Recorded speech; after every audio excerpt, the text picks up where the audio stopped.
Günler hep hepten ayağına vuracak. Oğlum dersin atmanı atmanı bile gidiyor. Adamın düşünceden gece günü üçün ayrılma. Oğlum için o kasına ayrıca haklıdan ayrılma.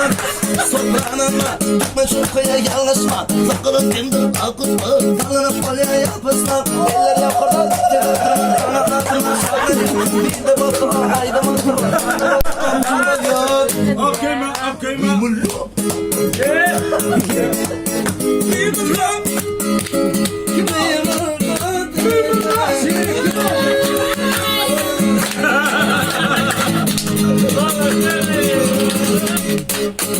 Ne var?